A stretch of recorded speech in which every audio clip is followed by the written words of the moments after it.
Hello, today I will explain the laboratory procedures of preparing N,4-hydroxyphenyl ethanamide from phenol, or known by any other name as paracetamol or acetaminophen. The procedures are divided into three parts: nitration of phenol, reduction of nitro group, and treatment with acetic anhydride. Let's get started, shall we? Safety precaution. Protective gloves and eye protection should be worn throughout the lab process. Phenol and acetic anhydride vapor will irritate the eyes and the respiratory system. Use in a fume cupboard. Step 1. Nitration of phenol. This step is to obtain 4-nitrophenol isomer, which will be used for further steps in synthesis. However, this process yields two isomers of nitrophenol, primarily the 2-nitrophenol and 4-nitrophenol isomers in the same flask. A steam distillation setup will be used to separate both compounds to obtain only 4-nitrophenol isomers.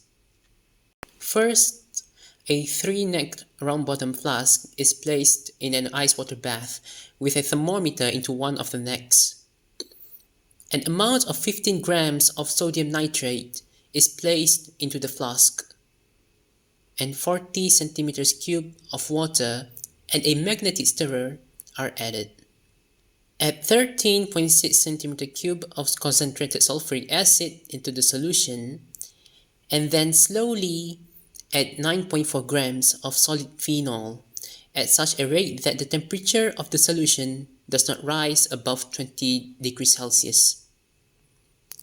And then let this stir for 2 hours. After that, the thermometer is removed, decant off the supernatant liquid, and add water around 25 to 30 cm cubed to the residue. Put a dropping funnel into one of the necks and a steel head and condenser into another. Insert a stopper in the third. The mixture is heated and distill off one of the components with the steam. At the same time, add water to the mixture through the dropping funnel at a similar rate. Stop the distillation once the product has stopped coming over. Then filter the distillate to give crystals of 2-nitrophenol isomer. Cool the residual solution in the distillation flask, then filter off the other solid isomer and recrystallize it from 0.5 molar hydrochloric acid. Step 2. Reduction of the nitro group. This part is to convert the 4-nitrophenol from previous step to 4-aminophenol by reducing the nitro group into amine. The reducing agent that will be used is sodium tetrahydroborate 3 with palladium on carbon as catalyst. Place 10 cm cube of 1 molar sodium hydroxide in a conical flask. Then add 0.6 grams of sodium tetrahydroborate 3 followed by 50 milligrams of palladium on carbon. Cool the flask down to 1 to 3 degrees Celsius. After that, add 1 grams of 4-nitrophenol in very small portions over 30 minutes. Make sure the temperature is kept between 13 to 17 degrees Celsius during the addition. After the addition is complete, the mixture should be stirred for a further 15 minutes and acidified with 2 molar hydrochloric acid about 17 centimeters cubed. Filter the mixture to remove catalyst and adjust the filtrate to pH 7 to 8 by carefully adding sodium hydrogen carbonate a little at a time. Filter off the precipitate and wash with a little cold water to give 4-aminophenol after drying.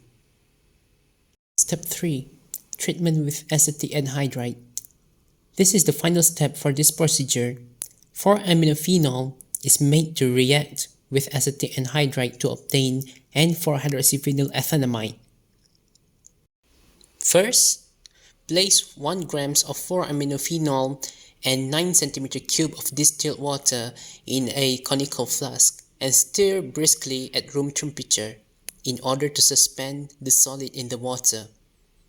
In a fume cupboard, add 1.1 cm cube of ethanoic anhydride to the stirred suspension and gently shake the mix. The solid will dissolve after about 30 seconds. Continue shaking and precipitate will form after 2 minutes. After 10 minutes, the solid should be filtered off. Wash with a little cold water and dry. The product may be purified by crystallization from distilled water. Dissolve the crude product in the minimum of 15 cm cube distilled water at about 80 degrees Celsius. Allow the clear solution to cool slowly to room temperature and collect the recrystallized product by filtration. Wash with 5 cm cube of ice-cold distilled water.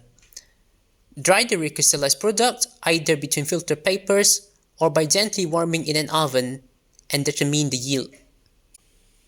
Determine the melting point of the dry recrystallized product. The melting point should be around 169 to 171 degrees Celsius. Now onto the calculation example. Let's say that overall yield of N,4-hydroxyphenyl ethanamide is 80%. What is the mass in grams of p-aminophenol needed to synthesize 60 grams of paracetamol? Take a look at the reaction formula. It shows that 1 mole of p-aminophenol reacted to give 1 mole of paracetamol. So we know that the theoretical molar ratio of product and reactant is 1:1. Okay, first we calculate the mole of paracetamol by multiplying the mass by its molar mass.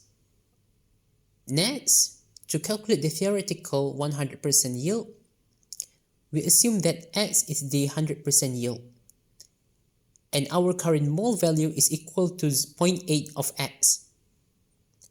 Now we calculate X. Remember, the molar ratio of p-aminophenol and paracetamol is 1:1. So X is also equal to the mole of p-aminophenol. Finally, to find the mass of p-aminophenol used, we simply multiply its mole by molar mass. And we got it. The mass of p-aminophenol is 54.1452 grams.